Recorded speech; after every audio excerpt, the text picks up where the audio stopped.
দর্শক যেমনটি দেখতে পাচ্ছেন কামরুল মিল্লাত কামিল মাদ্রাসা টঙ্গী ক্যাম্পাসে অষ্টম শ্রেণীর শিক্ষার্থীকে ছাত্রলীগ সংশ্লিষ্টতা থাকায় কিন্তু শিক্ষার্থীরা আটক করেছে। শিক্ষার্থীরা আটকের পরে কিন্তু এখানে টঙ্গী পশ্চিম থানার পুলিশ অফিসার ইস্কান্দার হাবিবুর রহমান এবং এখানে কিন্তু লোকজন পুলিশ সদস্যরা এসেছে। পুলিশ সদস্যদেরকে কিন্তু বুয়া বুয়া স্লোগান দিচ্ছেন কামরুল মিল্লাত টঙ্গী ক্যাম্পাসের শিক্ষার্থীরা। আমরা এখানে যেমনটি দেখতে পাচ্ছি কিন্তু এখানে পুলিশ সদস্যরা রয়েছে, টঙ্গী পশ্চিম থানার পুলিশ অফিসার ইস্কান্দার হাবিবুর রহমান রয়েছে এবং উনি কিন্তু পরিস্থিতি নিয়ন্ত্রণে নিয়ে আসার চেষ্টা করছেন। এখানে কিন্তু আমরা যেই মাদ্রাসার যেই বড় যে সিনিয়র শিক্ষার্থী যারা রয়েছে তাদেরকে কিন্তু দেখতে পাচ্ছি, তারা পরিস্থিতি শান্ত করার চেষ্টা করছেন।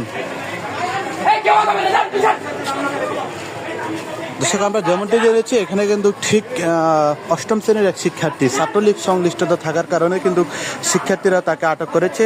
ইতিপূর্বে আপনারা দেখেছেন আলিম পরীক্ষার্থী একজন শিক্ষার্থী যিনি জুলাইকে অবমাননা করার অপরাধে কিন্তু তাকে কিন্তু চুল কেটে কিন্তু পুলিশের হাতে দিয়েছেন।